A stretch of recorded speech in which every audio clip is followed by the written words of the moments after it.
ആശാ വർക്കേഴ്സുമായി ആരോഗ്യമന്ത്രി വീണ ജോർജ് വിളിച്ച ചർച്ച തുടങ്ങി. NHM ഡയറക്ടറുമായി നടത്തിയ ചർച്ച പരാജയപ്പെട്ടതോടെയാണ് ആരോഗ്യമന്ത്രി നേരിട്ട് ചർച്ച നടത്തുന്നത്. നാളെ മുതൽ അനിശ്ചിതകാല നിരാഹാര സമരം പ്രഖ്യാപിച്ച സാഹചര്യത്തിലാണ് സർക്കാരിന്റെ അടിയന്തര ഇടപെടൽ. ശ്രീകാന്താണ് തിരുവനന്തപുരത്ത് നിന്ന് വിശദാംശങ്ങളുമായി ചേരുന്നത്. Srikanth, good evening again. അല്പസമയം മുമ്പ് ചർച്ച ആരംഭിച്ചു. ഏത് രീതിയിലാണ് ചർച്ച പുരോഗമിക്കുന്നത് എന്നതുമായി ബന്ധപ്പെട്ട എന്തെങ്കിലും വിവരം ഇപ്പോൾ നമുക്ക് ലഭ്യമാണോ?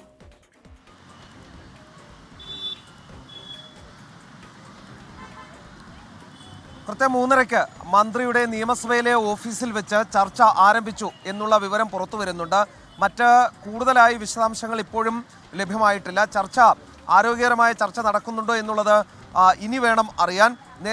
നേരത്തെ ഹെൽത്ത് മിഷന്റെ സ്റ്റേറ്റ് കോർഡിനേറ്ററുമായി ചർച്ച നടത്തിയെങ്കിലും, ഈ ആശാ വർക്കേഴ്സ് ചർച്ച നടത്തിയെങ്കിലും അതിൽ കൃത്യമായി ഫലം കണ്ടിരുന്നില്ല. അത് പരാജയപ്പെടുകയാണ് ഉണ്ടായത്. സർക്കാരിന് സാമ്പത്തിക ബുദ്ധിമുട്ടുകൾ ഉണ്ടെന്നും തൽക്കാലം ഇത് ഒരു ഉറപ്പ് നൽകാം, ഈ സമരം അവസാനിപ്പിക്കണം എന്നുള്ളതുമാണ് ആവശ്യം മുന്നോട്ട് വെച്ചത്. പക്ഷേ അത് അംഗീകരിക്കാൻ ആശാ വർക്കർമാർ തയ്യാറായില്ല.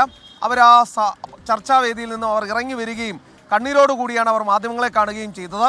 ഇപ്പോഴും ഇവിടെ സമരം ഒരു വശത്ത് നടക്കുന്നുണ്ട്, പക്ഷേ ഒരു വശത്ത് ചർച്ചയും പുരോഗമിക്കുന്നു. ഏതെങ്കിലും തരത്തിൽ ഉറപ്പ് നൽകിയാലൊന്നും ഈ സമരം അവസാനിപ്പിച്ച് പോകില്ല. അത് തങ്ങളെ ഇവിടെ നിന്നും ഒഴിവാക്കാനുള്ള ശ്രമം മാത്രമായാണ് ഇവർ വിലയിരുത്തുകയും ചെയ്യുന്നത്. ചേച്ചി, ഇപ്പോൾ ചർച്ച നടക്കുന്നുണ്ട്. 3:30 ചർച്ച തുടങ്ങി. വലിയ പ്രതീക്ഷയുണ്ടോ അതിൽ? പ്രതീക്ഷിച്ചോണ്ടായിരിക്കുന്നത്, പൂർണ്ണ പ്രതീക്ഷ ഉണ്ട്. ഇല്ലെങ്കിൽ ഇവിടെ തന്നെ,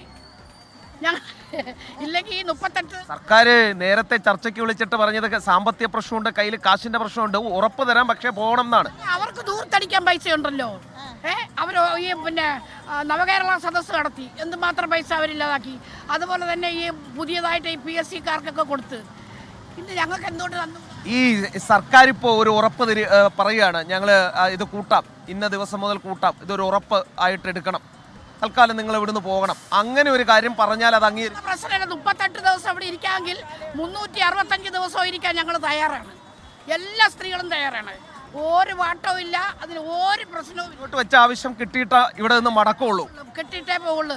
ഇന്ന് NHM-ലെ സാർമാർ പറഞ്ഞത്, ഫീൽഡിൽ ഇപ്പം ആശമാരൊന്നുമില്ല, ഭയങ്കര ബുദ്ധിമുട്ടാണ് ആരോഗ്യ പ്രവർത്തനത്തിന്. ഞങ്ങൾ പറഞ്ഞു, ഞങ്ങൾക്ക് ഈ 38 ദിവസം കൊണ്ട് ഇവിടെ കിടക്കുകയല്ലേ, 21,000 രൂപ ഞങ്ങൾ പോയി ഡബിൾ ഡ്യൂട്ടി ചെയ്യാമെന്ന് പറഞ്ഞു. അപ്പോൾ ചർച്ച നടക്കുന്നുണ്ട്. നിയമസഭയിൽ മന്ത്രിയുടെ ഓഫീസിൽ ചർച്ച പുരോഗമിക്കുകയാണ്. അവരവരുടെ നിലപാട് വ്യക്തമാക്കിയിട്ടുണ്ട്. ഇവിടെ നിന്നും എന്തായാലും ഉറപ്പിൻ്റെ പുറത്തൊന്നും പോകാനുള്ള താല്പര്യമില്ല. അങ്ങനെ പോകുമെന്ന് പ്രതീക്ഷിക്കുകയും വേണ്ട. മുന്നോട്ട് വെച്ച ആവശ്യങ്ങൾ അംഗീകരിക്കണം. അതിനപ്പുറത്തേക്ക് ഒരു ഒത്തുതീർപ്പുമില്ല എന്നുള്ളതാണ് അവർ പറയുന്നത്. ഒത്തുതീർപ്പില്ല, ഒടുക്കത്തെ തീർപ്പ് മാത്രമേ ഉള്ളൂ. അതെന്തായാലും അവർ മുന്നോട്ട് വെച്ച ഉന്നയിച്ച വിഷയങ്ങൾ അത് പരിഗണിക്കണം, പരിഹരിക്കപ്പെടണം. അനിശ്ചിതകാല നിരാഹാര സമരത്തിലേക്ക് കടക്കുമെന്നാണല്ലോ ഇവർ പറഞ്ഞത്. ഇതേ തുടർന്നാണല്ലോ ഇപ്പോൾ സർക്കാർ ചർച്ചയ്ക്ക് വിളിച്ചത്. അപ്പോൾ ഇത്തരത്തിൽ ചർച്ച ഏതെങ്കിലും തരത്തിൽ സമവായത്തിലെത്തിയില്ല എങ്കിൽ ഇനിയും കൂടുതൽ കടുത്ത സമരമുറകളിലേക്ക് കടക്കുമെന്നുള്ളതിൽ സംശയമില്ല എന്ന് തന്നെ ഇവർ ഉറച്ചു നിൽക്കുകയാണോ ശ്രീകാന്ത്?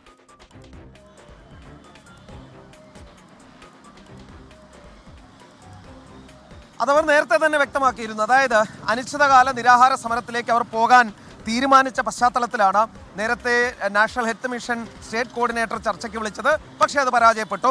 ശേഷം ആ സമരത്തിൻ്റെ ചൂട് എത്രത്തോളം ഉണ്ട് എന്ന് മന്ത്രിക്കും ഒരു പക്ഷേ മനസ്സിലായിട്ടുണ്ടാകണം. കാരണം അനിശ്ചിതകാല നിരാഹാര സമരത്തിലേക്കൊക്കെ പോവുകയാണെങ്കിൽ സമരം കുറച്ചുകൂടി ശക്തമാകാനുള്ള സാധ്യതയുണ്ട്. അങ്ങനെയെങ്കിൽ അത് ഏതെങ്കിലും തരത്തിൽ പരിഹരിക്കാൻ ഒരു പോംവഴിയുണ്ടോ എന്ന് പരിശോധിക്കുകയാണ് ഇപ്പോൾ മന്ത്രിയുടെ നേതൃത്വത്തിൽ ചർച്ച നടക്കുമ്പോൾ. ചർച്ചയിൽ ഫലം കണ്ടില്ലെങ്കിൽ അനിശ്ചിതകാല നിരാഹാര സമരം തന്നെയാണ് മുന്നോട്ട് വയ്ക്കുന്നത്. അത് നാളെ മുതൽ തന്നെ ഉണ്ടാകും എന്ന് പറയുകയും ചെയ്യുന്നു. അതാണ് ഞാൻ നേരത്തെ പറഞ്ഞത്, മുന്നോട്ട് വെച്ച ആവശ്യങ്ങൾ അംഗീകരിക്കണം.